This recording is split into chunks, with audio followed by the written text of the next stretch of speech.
Hey everybody, I'm Tommy. In this video, I'm going to show you how I made the two most requested upgrades to the MicroShop project. The first is improving the board splitter by making it closer to the blade, and the second is by creating a dust collection. I only created dust collection for the table saw because it is by far the worst offender when it comes to making dust. Either way, whether it's your first time here or even if you've been here before, welcome to 1 Minute Workbench.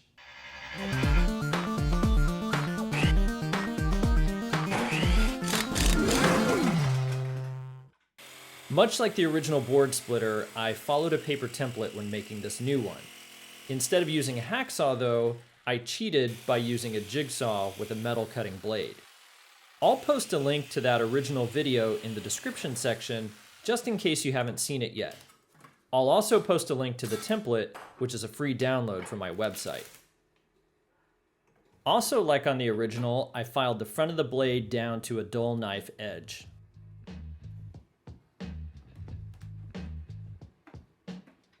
Since this new one is longer, I added an extra tab to help keep it stable.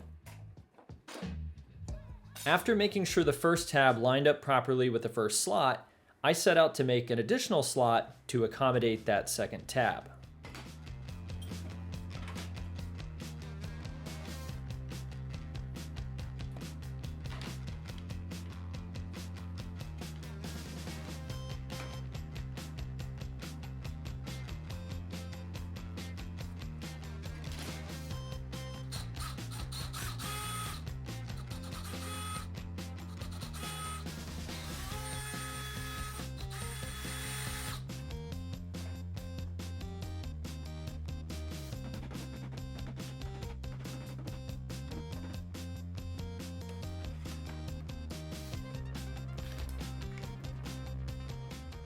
Everything was lining up nicely, so I attached the blade to its holder. Again, if you want the details for how I did this, check out the original video through the link down in the description section.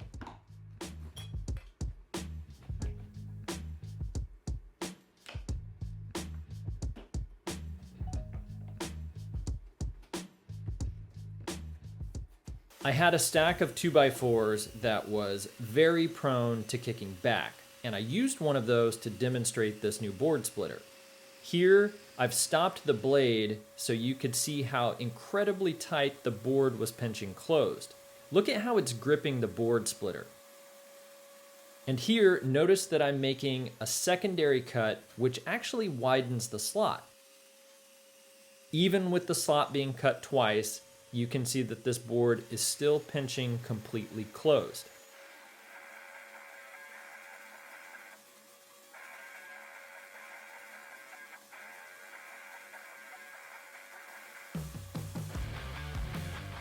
I'm telling you all this to demonstrate that if ever there was a board that was going to kick back, this would have been the board. However, with the new board splitter being so much closer to the blade, I'm completely comfortable making this rip cut. For dust collection, I just made this very simple box. By the way, the plan for this box is also a free download, and I'll post a link for it in the description section. Notice here that even when the saw is fully retracted, the box will still fit around the saw.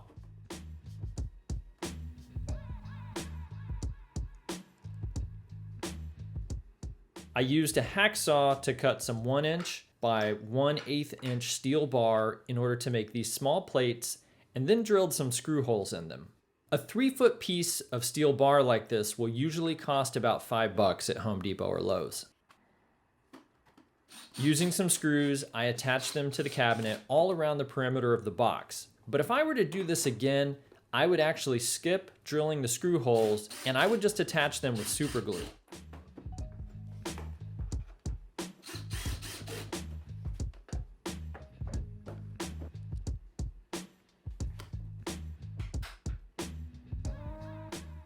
I wanted to attach a magnet, and my original inclination was to use super glue, but I started to worry that the glue would adhere the magnet to the steel bar.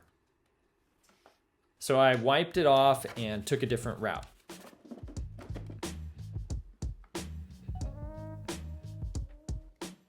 That different route involved a small piece of wood and some screws, but I'm not actually going to go into the details because I eventually came up with a much easier solution.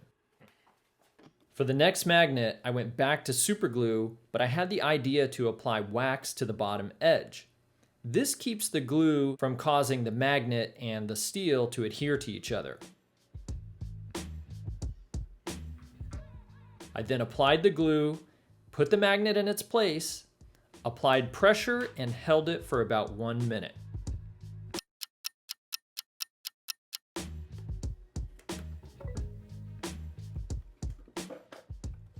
That worked out really well, so I finished up the others using the same exact method. I also added this vertical magnet that reaches down to the saw's base. That just adds a little more security on that side.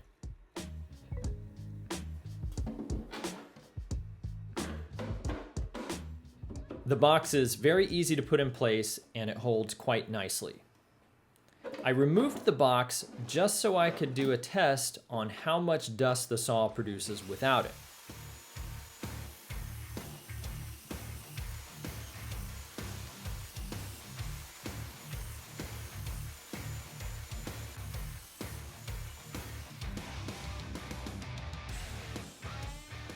After making a small handful of cuts, you can see that the MicroShop is pretty much full of dust, and there's also dust on the floor just behind the MicroShop.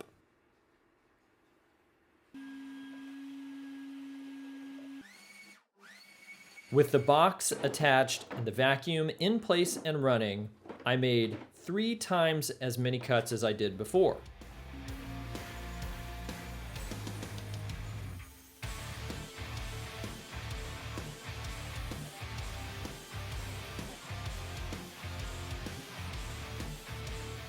Even with 3 times as many cuts, you can see that there's very little dust inside the MicroShop.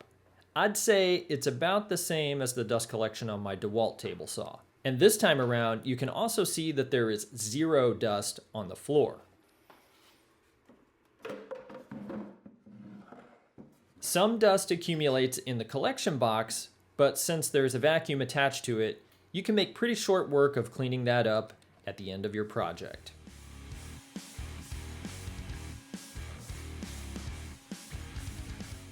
Hey, thanks for watching. I really hope you enjoyed these upgrades for the MicroShop. Let me know what you think about them down in the comments section. And if you have any quick questions you want answered, hit me up on Instagram.